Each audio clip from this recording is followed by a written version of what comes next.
La ministra del Interior y Seguridad Pública, Carolina Toa, a esta hora conectada con Tele 13 Radio. Ministra, ¿cómo está? Buenos días. Muy buenos días, Iván. Es lunes, pero no estamos en la misma situación de las semanas anteriores. Estamos en otra situación ahora. Impactante lo que puede pasar en una semana, pero sigue siendo igual de bueno comunicarme contigo, con las auditoras, los auditores y con el equipo de la radio, que quiero mucho. Muchas gracias, ministra. Oiga, partamos por primero una cosa emocionante. Ayer puso una foto de su papá en su oficina ayer. Así es, puse una foto de mi papá saliendo de La Moneda. Nos acompañó aquí el presidente, varios ministros, la senadora Allende. Fue muy bonito y realmente por una parte es la emoción y por otra parte es también este sentido, ¿no?, de la responsabilidad, de lo que significa, porque esa historia es una historia que tiene un peso bien grande y uno quiere que la historia de ahora tenga un desenlace mucho más feliz. Vamos a hablar de la historia de ahora. El contraste de la emoción que se vivió ayer en La Moneda y en su oficina tiene que ver con la violencia de ayer en las calles y lo que pasó anoche. Lo que se entiende es que hay un carabinero herido a bala y un camarógrafo de Televisión Nacional herido a bala también. No sé si usted tiene más información de cosas que hayan pasado anoche, ministra. Exactamente, esos son los dos heridos principales. El carabinero fue herido en la puerta de una comisaría en Cerro Navia. El camarógrafo recibió un perdigón que venía de parte de los manifestantes y además hay una importante cantidad, son 9 funcionarios de carabineros que están heridos. ¿Qué le parece ¿qué le parece lo que ocurrió ayer en la noche y también durante la mañana en la Alameda y en el Cementerio General? A ver, lo diría de la siguiente manera. El empleo de la violencia en manifestaciones legítimas, evidentemente la conmemoración del golpe de Estado es un evento que amerita y convoca que las personas se expresen, pero ayer esto estuvo invadido por distintos grupos que llegaron con una agenda que definitivamente tenía que ver con impedir esa manifestación pacífica, con agredir a los manifestantes. Ayer hubo múltiples agresiones de grupos que se plegaron a las manifestaciones e hirieron, amenazaron a los manifestantes y que emplearon formas de actuación que no son tolerables. Pensemos nomás que en la romería, desde que partió hasta que terminó, tenemos registro de 150 molotov. 150 molotov. Una molotov es un arma cargada. Una molotov tiene la capacidad de matar la misma y mayor que una bala. Ayer hubo 150 en el transcurso de la marcha. Entonces nosotros necesitamos tomarnos muy en serio lo que está pasando con la violencia en nuestro país.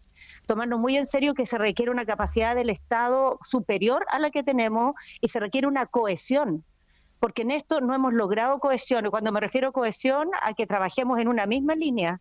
Los poderes del Estado, los distintos organismos que intervienen. Hasta ahora lo que más se ve es que nos recriminamos unos con otros y tenemos escasa coordinación. Ahora, ayer hubo muchas cosas que funcionaron bien, hubo detenidos, hubo procedimientos para reaccionar, pero son totalmente insuficientes dado el volumen de violencia que estamos viendo y la cantidad de armas y técnicas de actuación violenta que son cada vez más agresivas y más peligrosas. Por supuesto, empiezan a salir las voces de los que piensan que hay que empoderar a las policías en estos casos. Sí, bueno, pero empoderar a las policías significa tener efectividad policial. Empoderar a las policías no significa que las policías sean más violentas, sino que cuando detenemos a alguien lleguemos con pruebas donde el juez, ¿no? Porque cuando uno detiene a alguien y llega sin pruebas donde el juez, no se saca mucho. O cuando se actúa y se reacciona de manera muy agresiva, pero eso aumenta la violencia en lugar de controlarla, tampoco nos sirve. Entonces aquí que necesitamos un tipo de acción policial que se sofistique tanto como se ha sofisticado la acción criminal y la violencia. Ese es el trabajo de modernización de las policías, ese es el trabajo de crimen organizado que estamos haciendo, ese es el trabajo institucional que se tiene que desarrollar con el Ministerio de Seguridad Pública, tener un Estado que vaya adelante y no a la cola de los avances que está teniendo el mundo criminal y los actores que emplean la violencia en el espacio público. También eventualmente podría significar respaldar a la policía cuando pasan cosas en la refriega callejera que no necesariamente es exceso de violencia, como usted dice, sino que son las consecuencias naturales de la refriega, digamos. Porque hasta antes de eso, hasta los últimos años, hemos visto más bien una desconfianza desde la política hacia Carabineros que es como automática, digamos. Sí, eso que dice Iván es fundamental. O sea, las policías necesitan sentirse respaldadas y que la confianza de la sociedad en su conjunto y del sistema político en la acción policial esté fortalecida, porque si no, eso inhibe la manera en que se actúa. Entonces, los pasos que se han ido dando, hoy día tenemos protocolos mucho más precisos respecto a los instrumentos que se ocupan. De hecho, la cantidad de eventos donde tenemos acusaciones por la acción policial o tenemos heridos producto de los procedimientos policiales ha disminuido dramáticamente, y eso va a ir consolidando una manera de actuar que vaya también haciendo sentir y experimentando a las policías que tienen un espacio para actuar con mucho más seguridad. Seguridad en ellos mismos en primer lugar, ¿no? Porque yo creo que aquí, antes que la falta de apoyo político, es la inseguridad que se provocó adentro de las propias fuerzas policiales, de su capacidad de actuar correctamente. Y yo creo que eso se ha ido revirtiendo, se ha ido avanzando, pero ciertamente queda un gran camino, porque el peso de las cosas que pasaron para el estallido ha sido grande y ha tenido múltiples consecuencias. Ministra, estamos con la ministra del Interior, Carolina Toá. Ministra, hay otra dimensión de la violencia que es bien grave y que se dio, no sé si por coincidencia o por tendencia, este fin de semana. Hubo muertos en intentonas de robo de vehículos en Santiago, en Ovalle y en Talcahuano. 3 personas muertas. Sí, este fin de semana hubo este tipo de delitos que llevamos viendo hace algún tiempo, que son delitos, que son robos, digamos, que se hacen, que son encerronas en las autopistas, que se hacen con armas de fuego y con la disposición a usarlas a la primera situación que los delincuentes consideren, y eso significa que por nada a una persona la pueden matar. Tuvimos estos fallecidos de manera dramática de un tipo de delito que estamos viendo ya hace harto tiempo en el país, que obedece a bandas organizadas, armadas, que están ocupando esta técnica y la ocupan con el objeto de reducir vehículos, y después hay todo un mercado, ¿no?, a donde van a parar estos vehículos. Entonces, aquí se ha empezado un trabajo que yo lo continúo hacia adelante para actuar en todas las dimensiones de lo que esto significa. Por una parte, con las autopistas, ¿no?, logrando que haya mejores condiciones de seguridad, patrullajes adecuados, espacios para las policías, tecnologías para control de las patentes. En eso ya ha habido un avance importante, hay inversiones que se han hecho y hay que seguir, pero eso hay que sumar otras cosas, porque en todo lo que se refiere a crimen organizado, nuestra institucionalidad tiene todas las debilidades que yo mencionaba delante, ¿no? Vamos atrás de cómo se ha sofisticado este tipo de delincuencia. Entonces, aquí hay una agenda bien amplia que vamos a empezar a ver resultados de ella, donde hay una legislación de crimen organizado, se ha avanzado en una institucionalidad para coordinar el Estado en todos sus distintos organismos, incluyendo otros poderes del Estado, ciertamente las policías. Hay un tema con los recursos que se han incrementado este año y que el próximo año tenemos previsto incrementar aún más para atacar este tipo de banda y tener un Estado en forma, porque estos eventos no se resuelven uno por uno. No tiene que ver con actuar respecto al último de estos eventos, sino que entender la dinámica del grupo criminal que tenemos al frente y desbaratarlo. Y desbaratar también el mercado de su negocio, que está en la reducción de autos posteriormente, en la que después podemos terminar cayendo cualquier ciudadano común, porque esos vehículos o las piezas de esos vehículos terminan vendiéndose, y ahí también ese negocio tenemos que echarlo a perder, digamos, con una buena acción de fiscalización donde entran otro tipo de organismos, desde impuestos internos para adelante. Toda esa coordinación es parte del trabajo que se ha estado haciendo en el gobierno desde antes de nuestra llegada de post cambio de gabinete, y que ahora tenemos que reforzar y sacar además esta agenda legislativa que es fundamental para que tengamos la efectividad necesaria. Hablemos de eso, hablemos de la agenda legislativa que parte hoy día, su primera valla es en la Cámara el estado de emergencia, en la renovación de la macrozona sur. ¿Estos estados de emergencia en los mismos términos que lo conocíamos, estado de emergencia acotado como dijo el gobierno? Vamos a tener algunos ajustes en el decreto. Hemos estado trabajando los últimos días y las últimas horas para ser rigurosos, Iván, porque todo el día de ayer fue muy intenso en eso. A partir de la experiencia va a haber algunos ajustes, pero no tiene que ver con ampliar la zona del estado de emergencia, sino con hacer, digamos, a partir del aprendizaje de las últimas semanas, algunas pequeñas modificaciones que nos permitan ser más efectivos. Estamos con la ministra del Interior, que no solo es la ministra del Interior y Seguridad Pública, es la jefa política del gobierno, del gabinete, se entiende, ministra.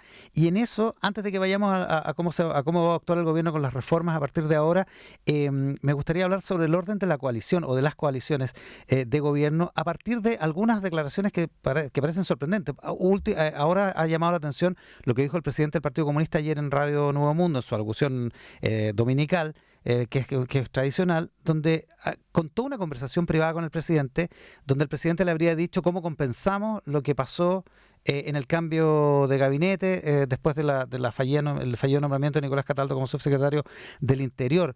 ¿Qué le parece que el presidente del Partido Comunista haya revelado detalles de una conversación privada con el presidente, para empezar? Y segundo, ¿qué le parece que haya puesto en tela de juicio un acerto anterior, que es que el gobierno está para las personas y no para los partidos? A ver, primero quiero decir que obviamente no me parece bien que se revelen conversaciones con el presidente y realmente no entiendo cómo pudo suceder algo así.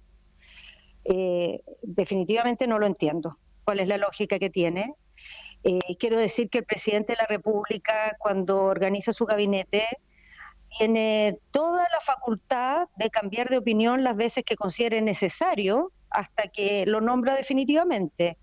Y eso fue lo que sucedió en este caso.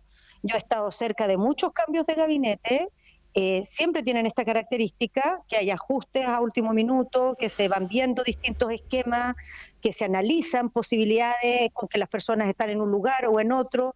Eso no tiene nada de raro. Lo extraño aquí fue que en medio de la fase final de estas decisiones se terminó instalando públicamente algunos de esos diseños que el presidente posteriormente decidió armarlo de otra manera. Y creo que punto final, digamos, no merita más. Como el presidente en cambios posteriores toma otras decisiones, también es parte de sus facultades y no creo que se requiere dar mayores explicaciones al respecto. Y el otro efecto que ha provocado todo esto, y desde el plebiscito en adelante, toda la intensa semana pasada que vivimos, es algunas declaraciones que igual sorprenden dentro de una misma coalición. En particular, lo de la alcaldesa Ripamonti este fin de semana en torno a la reunión del Comité de Ministros, del Comité de Ministros esta mañana en Medio Ambiente, con una, no sé si es amenaza, pero con una advertencia al presidente en términos de que si no se actúa de determinada manera, si el Comité de Ministros no vota de una determinada manera, ella va a perder la confianza política en el presidente en unos términos como medio inexplicados, medio difusos, pero de todas maneras parece una advertencia muy firme, muy severa. ¿Qué le parece? A ver, yo diría dos cosas sobre eso, Iván. El tener en un gobierno una coalición donde hay muchos de sus dirigentes que son figuras que vienen de una trayectoria de trabajo con el movimiento social, que han estado en distintas luchas y causas, que tienen vínculos con organizaciones ciudadanas, es una fortaleza. Ayuda a entender lo que pasa en la sociedad, ayuda a tener buena comunicación con ese mundo social con el cual por mucho tiempo se perdieron esos vasos comunicantes. Sin embargo, no hay que perder de vista que cuando se llega a gobernar, se gobierna para todo el país y no cada uno para el grupo de donde viene o la organización con la que tiene más sintonía. Eso puede ser un factor que enriquezca el gobierno siempre y cuando no perdamos la perspectiva. Y yo invitaría a todos los que estamos aquí, algunos venimos de coaliciones distintas, venimos de historias políticas, digamos, con diferentes trayectorias, pero aquí estamos gobernando para las chilenas y los chilenos. Y si estamos en esta coalición, estamos detrás del gobierno del presidente Boric.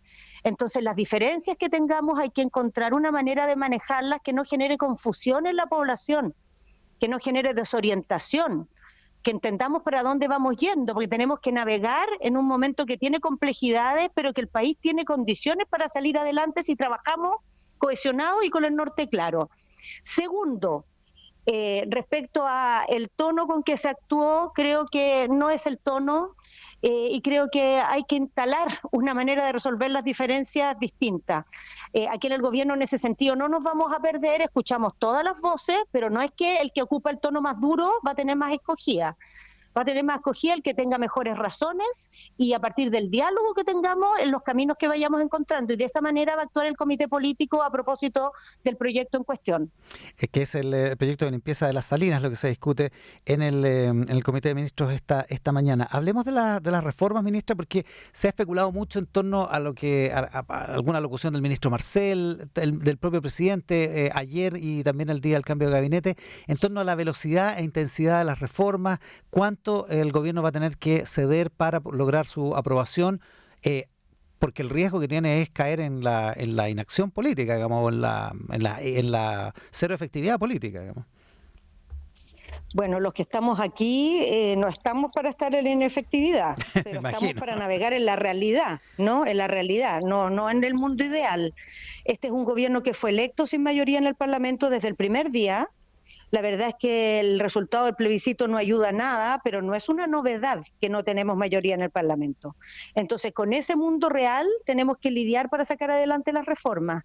En todo el debate que tuvimos tan intenso a propósito de la nueva Constitución, una de las cosas que quedó clara es que se suponía que todos estábamos de acuerdo en que en Chile necesitamos un Estado social y democrático de derecho. Es decir, un Estado capaz de garantizarle derechos sociales a las personas, capaz de estar ahí cuando lo necesitan, capaz de otorgarles igualdad en esos derechos sociales y no decirle, usted rásquese con sus propias uñas o de acuerdo a su plata veremos cuánta salud, cuánta educación le toca.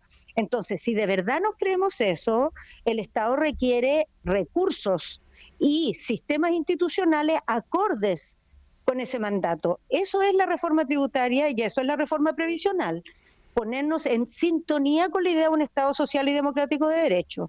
Entonces vamos a buscar caminos porque naturalmente puede haber apreciaciones distintas sobre el sistema tributario que necesitamos.